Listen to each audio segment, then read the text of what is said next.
What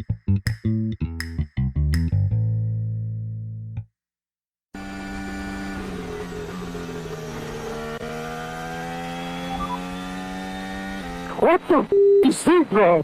Yeah, I'm not sure what he was up to turn 11. How stupid. Yeah, very stupid.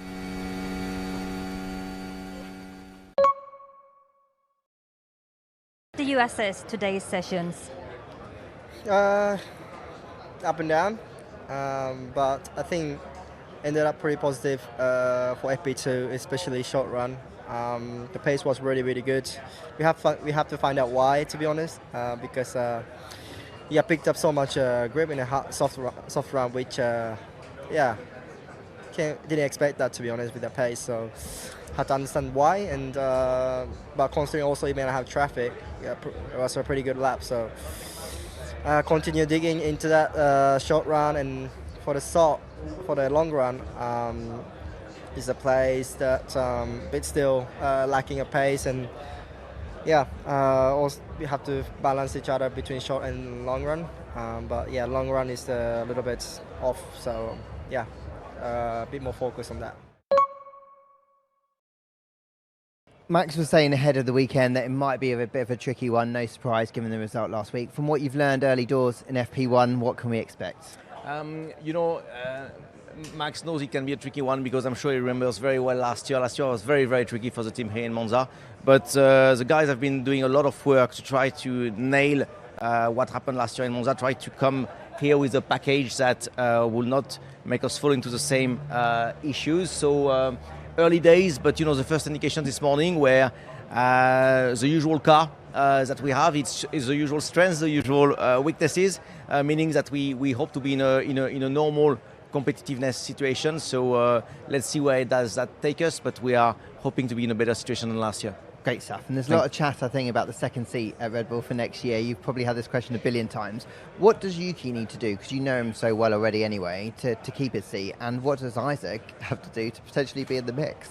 The funny thing is that we are talking a lot about it outside of the team, but in the team we are actually not talking about it simply because we have time. We made it clear.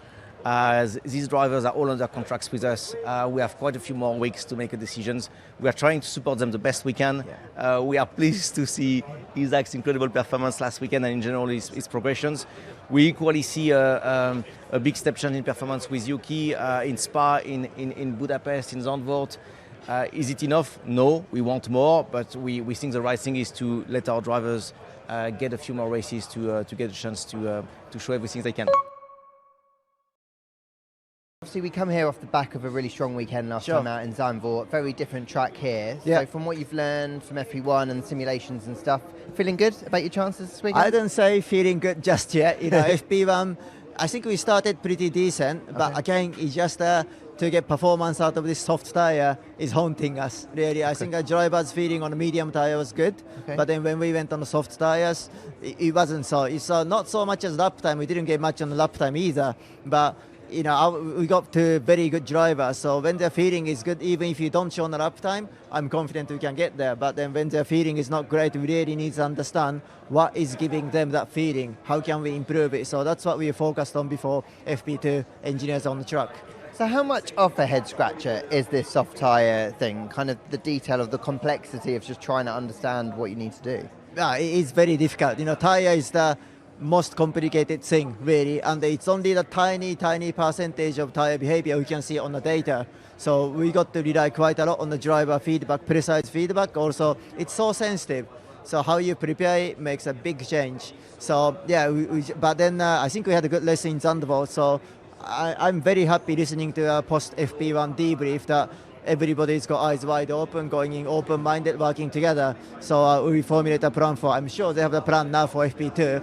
And then again, you cannot waste a session. So if you had some unknown, you got to formulate a good plan for next session to take as much learning as possible to give us best chance to set ourselves for FP3. Sounds encouraging, at least. Well, we'll see. Let's just talk about the drivers with Ollie. I thought, great performance in Zandvoort. I think he had 4 11th places so far this year. The quality of what he's delivered, can you just talk about that? Because it might not show on the scoreboard, but it feels like he's had a really strong opening part to his rookie year. Yeah, I think the speed-wise, there's absolutely no question. you see, there's no doubt the talent is there. Then for us, it's really a matter of harnessing that own talent and then delivering it consistently every session, every race weekend, which is what we haven't done. So again, I've been working with Ori very, very closely, providing short-term objectives, getting feedback, work ethic, etc. But he's a great kid. He's got such a great personality, positive personality that motivates everyone. And then he's very, very open-minded as well. He takes the constructive feedback, even the criticism, very, very well. So we have a very good working relationship, and then it's our target this year for 9 races remaining, just to really showcase his talent consistently. That consistency is the key. And how do you do that? How do you do that? Like a bit of it I just mentioned about short-term objectives. Okay. So that's very important. And then just focus, simplify your life, or not life as in private life, just everything, to focus on what matters. You cannot waste a session, you cannot waste a run, you cannot actually waste a lap. And we have to be driving everyone, we have to be demanding more from each other. So even though he's a rookie, he's a 20 years old, he's a Formula One driver. So he got to be driving the team as well. I'm pushing drivers, but I'm also pushing the engineers, everyone as well. But he can do more on that side, and he knows, and he's capable of doing it. Then by getting more out of each other, not just Ori himself, then in return, he will get better car, he will get better information, tire preparation, then he will score more points. How was the FP1? It looks like you enjoyed yourself, got through a lot of work in there? Yeah, it was pretty good. I think probably not quite as good as what it was in Austria.